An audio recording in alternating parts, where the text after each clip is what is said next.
Hello everyone, and welcome back to EngLamp, your daily guide to speaking real, confident English. I'm so glad you're here. If you're joining us for the first time, make sure to hit that subscribe button and tap the bell icon so you never miss a lesson. Today we're going to talk about something you use almost every single day: how to speak about the past in English. Whether someone asks you, "How was your weekend?" or "What did you do yesterday?" or even, "Have you ever been to this place?" you need to know how to respond clearly and confidently. So go ahead, grab a pen and paper if you can, and follow along with me, because by the end of this video, you'll feel much more confident in talking about your past experiences, your free time, and everyday moments using natural English. Let's get started. When we talk about the past, we usually use a few types of verbs. Like, I went, I saw, I was doing, I had done, or I have done something. These are past forms. And they help us explain what happened, when, and how. I'll show you how to use them with real examples that actually make sense. Let's imagine someone asks you, "How was your weekend?" You could say something like, "My weekend was relaxing. I stayed at home, watched a few movies, and ordered food online." Or you could say, "I visited my grandparents. We had lunch together, talked for hours, and I helped them clean the garden." See how natural that sounds? Now, someone might ask, "What did you do in your free time?" And your answer might be, "I read a book I've been meaning to finish." Or, "I played football with my neighbors." Or maybe, "I didn't do much, just scrolled through social media and took a nap." And that's totally okay. That's how people talk in real life. A few days ago, I went for a health checkup. The doctor checked my blood pressure, took some blood samples, and asked about my daily routine. Everything was fine, but she told me to walk more and reduce sugar. Real moment. Real English.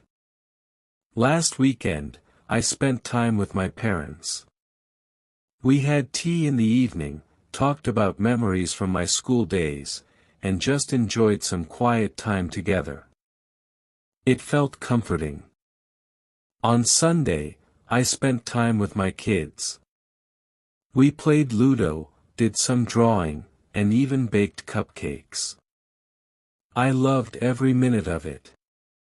During the holidays, I visited a historical fort.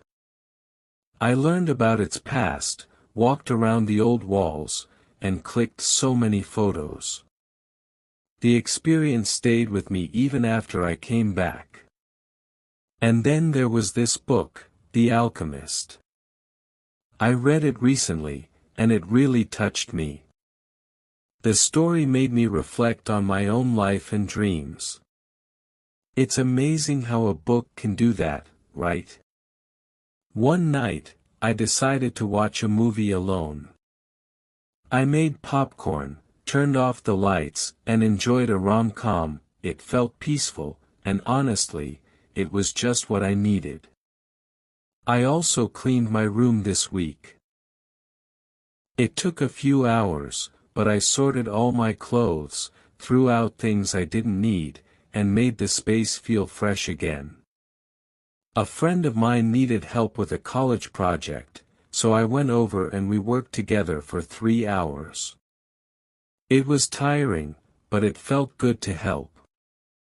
Not long ago, I went to my cousin's engagement. It was a small family function.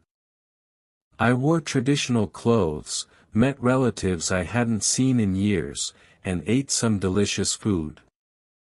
Then there was that one lazy Sunday where I didn't do anything. I stayed in my pajamas, watched random videos online, and gave my body and brain some well-earned rest. I went shopping the other day, nothing fancy, just needed a few things. But I ended up buying 2 shirts and a pair of shoes. And yes, they were on sale, which always feels like a win. One evening, I tried cooking something new, paneer tikka masala. I followed a YouTube recipe, and surprisingly, it turned out really well. My family enjoyed it, and I felt like a chef for a day. I also visited a school friend last week. We hadn't seen each other in years, but the moment we met, it felt like nothing had changed. We laughed, shared stories, and promised to meet again soon. And one more, I got caught in the rain while walking home.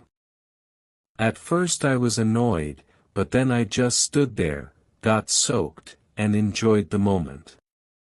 Sometimes, it's the simple things that make memories. You see how easy and natural it is to talk about the past when you think of it like telling a story. You just describe what happened, what you did, how you felt, and what came next. Sometimes you'll mix tenses too, and that's okay.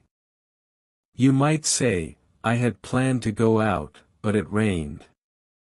Or, I was cooking when the lights went out. Or even, I had never tried sushi until last month. These combinations add clarity and depth to your speaking. Now it's your turn. I'm going to ask you a few questions. Pause the video after each one and try to answer out loud. What did you do last weekend? Did you try anything new this week? Have you ever visited a new place recently?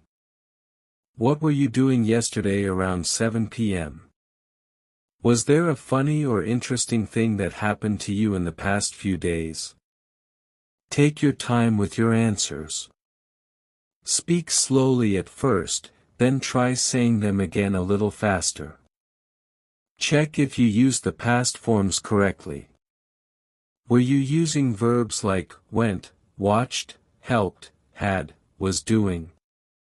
This is how we build fluency, step by step, sentence by sentence.